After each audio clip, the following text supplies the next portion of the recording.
দাসত্ব কীভাবে করতে হবে তাদের কাছ থেকে আমাদের শিখতে হবে। আল্লাহ রসুল যে বিধানটা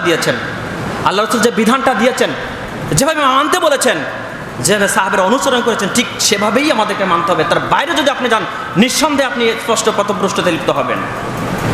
দাসত্ব যদি আমাদের শিখতে হয়, যায়েদ বিন হারিসার কাছ থেকে শিখতে হবে। দাসত্ব যদি শিখতে হয়, আব্দুল্লাহ বিন রাওয়ার কাছ থেকে শিখতে হবে।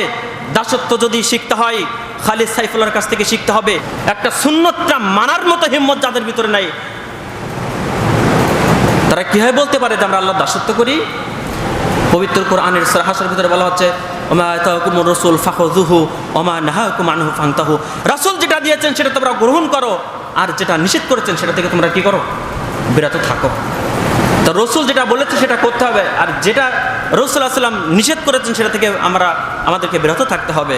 তাহলে আমরা আমাদের বাস্তব জীবনে, আমাদের ব্যক্তিগত জীবনে, আমাদের পারিবারিক জীবনে, আমাদের সামাজিক জীবনে, আমাদের রাষ্ট্রীয় জীবনে, যেখানে কোথাও রসুলের বিন্দুমাত্র কোনো আদর্শ আমরা খুঁজে পাচ্ছি না, এরপরেও কেউ বলবো যে আমরা আল্লাহর দাসত্ব করি? বিভ্রান্ত কেন হচ্ছি আমাদের বুঝতে হবে।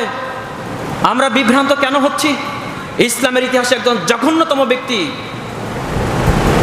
ইয়েমেনের জনৈকা নিগ্র মাতার গর্ভজাত ইহুদি সন্তান আব্দুল্লাহ বিন সাবা, তার কুচক্রের কারণে ক্ষত বিখণ্ড হয়ে গেছিল মুসলিম সমাজ। যাদের কুপ্ররোচনায়, যাদের কুচক্রের কারণে মুসলিমরা আজও পর্যন্ত ঐক্যবদ্ধ হতে পারে নাই। তাহলে কবে আমরা ঐক্যবদ্ধ হব? রাজনৈতিক কারণ, ইহুদি নাসারাদের ষড়যন্ত্র, ইসলামের ভিতরে অনিসলামিক দর্শন চিন্তার অনুপ্রবেশ, ইসলামের ভিতরে বিজাতীয় দর্শনের অনুপ্রবেশ, শরীয়তের ব্যাখ্যাগত মতভেদ, এই ধরনের বিষয়গুলোকে আমাদের খণ্ড বিখণ্ড করে ফেলেছে না? লা ইলাহা ইল্লাল্লাহ আদম সফিউল্লাহ, লা ইলাহা ইল্লাল্লাহ নূহ নবিয়ুল্লাহ, লা ইলাহা ইল্লাল্লাহ ঈসা রুহুল্লাহ, লা ইলাহা ইল্লাল্লাহ মুসা কালিমুল্লাহ, লা ইলাহা ইল্লাল্লাহ ইব্রাহিম খলিলুল্লাহ, লা ইলাহা ইল্লাল্লাহ মুহাম্মাদুর রাসূলুল্লাহ। বলুন, কোন নবীর সময়ে আমাদের তাওহীদের মর্মটা কি কোনো পার্থক্য ছিল? আসুন আমরা সকলে মিলে ঐক্যবদ্ধভাবে ইসলামী বিধান মোতাবেক জীবন গড়ার চেষ্টা করি।